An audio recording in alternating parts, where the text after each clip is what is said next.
Welcome back sa Yan ang Morning. Today, ituturo ko sa inyo ang napakadali at napakasustansyang dish, bagay na bagay sa mga buntis. Ito ang tinatawag kong healthy preggy soup. Ito na, Tanya, pagkakataon mo na to. I know. Lagay tayo ng oil. So, lagyan natin yung oil. Yeah. Okay. O, yan, igisa na natin yung bawang sibuyas. Okay. This is bawang? Yes. Lahat ba? Oo, lahat. Nasa stress naman ako, Ang bango talaga ng Mara. ano. Lagyan na rin natin, isama na din natin yung carrots at yung celery. Para sabay-sabay na luto. Carrots. Carrots. Bango. Wait, wag yung kamay. Lagyan natin yung bell pepper na. Lagyan na rin natin yung ano, patatas. Agad-agad. O, ayan, halo-halo lang. Eh, ngayong ano, Tanya, ngayong buntis ka, may nire-request ka ba sa asawa mo na iluto na gusto mo? Yung ano pa rin, adobong pusit. Gusto ko talaga yun. Ikaw, LJ, yung nagbuntis ka, anong food ang kinirave mo talaga bukod dito sa lollipop na cake na ito? Well, actually, nakakatawa ka kasi yung lolly cake, ayoko nung buntis ako.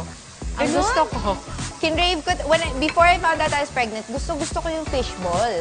Hanap talaga ang fishball. Tapos nung buntis ako, may 1 week na talagang gusto ko puro sinigang lang. Breakfast, lunch, saka dinner, sinigang lang. O, ayan. Ilagay na natin yung beans. Beans. Eto, beans. Kasi kailangan natin yung beans para high in iron. Yes, Para sa mga buntis. Hindi ba high in ano? Tapos itong beans na to pinakuluan na ahead of time, ha? So, luto na siya. Oo, kasi kung ano, sobrang tigas niya. So, naano na siya, na-boil na siya. After nyan, ilagay na natin itong crushed tomato. Fresh. Ayan, takip-takip lang. Ayan, lagay na natin itong chicken stock. Agad-agad. Maalam yung listahan niya. Kasya naman Ang pala. daming soup nito. Tapos, syempre, lagay natin ng salt and pepper. So, pakuluan lang natin yan. Pag napakuluan natin yan, syempre, pwede natin ilagay itong repolyo. Syempre, yung gulay dapat medyo konting init lang para mas masustansya. Kasi pag nalabog, hindi na masarap eh.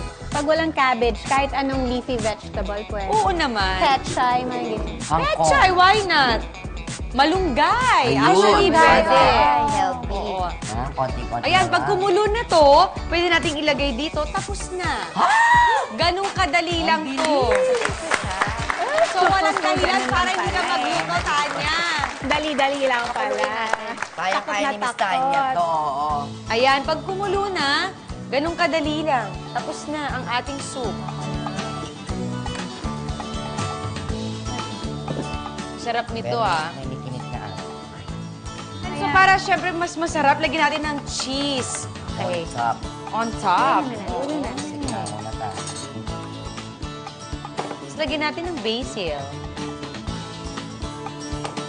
So, ayan, ganun kadali lang. Ready na ang ating healthy preggy soup. Rice soup.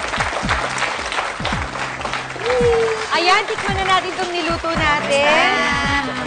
O, ayan, Excited Tanya, na ako. tikman mo ang niluto mo. O. Ikaw rin. Ay, sige po. Batik na yung ginawa natin. Totoo. Masarap siya, may cheese. Yes. O, sige, correct.